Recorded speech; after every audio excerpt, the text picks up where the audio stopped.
সারা দেশে সাধারণ মানুষ যখন বহুমুখী সংকটে জর্জরিত, তখন রাজারবাগে অনুষ্ঠিত বিশেষ কল্যাণ প্যারেডে পুলিশের একগুচ্ছ দাবি পূরণে সরকারের তাৎক্ষণিক আশ্বাস। দেশের আইনশৃঙ্খলা পরিস্থিতির চরম অবনতি, প্রতিদিন ছিনতাই, চাঁদাবাজি, হত্যা ইত্যাদি, এছাড়া পুলিশে জেঁকে বসা ঘুষ, দুর্নীতি, ভঙ্গুর অর্থনৈতিক অবস্থা, একদিকে কৃষক দিশেহারা, অন্যদিকে লাগামহীন দ্রব্যমূল্যের ঊর্ধ্বগতিতে সাধারণ মানুষের নাভিশ্বাস। কর্মসংস্থানের অভাবে যুব সমাজ যখন বইছে বেকারত্বের অভিশাপ, তখন জনগণের ট্যাক্সের টাকায় একটি বিশেষ বাহিনীর জন্য স্বতন্ত্র পে স্কেল, ঝুঁকি ভাতা ও সুদমুক্ত ঋণের মতো বিলাসী দাবি মেনে নেওয়ার এই সরকারি প্রতিশ্রুতি বৈষম্যকে আরও উস্কে দেবে। বর্তমানে দেশের সামষ্টিক অর্থনীতি চরম সংকটের মধ্য দিয়ে যাচ্ছে।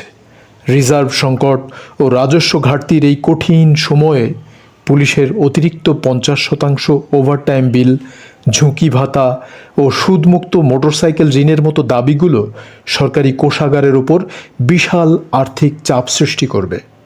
সাধারণ মানুষ যখন দুই বেলা ডাল ভাতের টাকা জোগাতে হিমশিম খাচ্ছে, তখন একটি নির্দিষ্ট বাহিনীর পেছনে বিপুল অর্থ ব্যয়ের সিদ্ধান্তকে জনগণকে উপেক্ষা করে রাষ্ট্রযন্ত্রকে তোষামোদের নীতি হিসেবেই দেখছেন বিশ্লেষকরা। তাছাড়া মাঠ পর্যায়ে পুলিশের বিরুদ্ধে ঘুষ ও দুর্নীতির বিস্তর অভিযোগ দীর্ঘদিনের। আইনশৃঙ্খলা রক্ষায় চরম ব্যর্থতা এবং নাগরিক সেবা পাওয়ার ক্ষেত্রে সীমাহীন হয়রানির বিপরীতে তাদের এই বিশেষ সুযোগ সুবিধা দেওয়ার তোড়জোড় নৈতিকভাবেও প্রশ্নবিদ্ধ।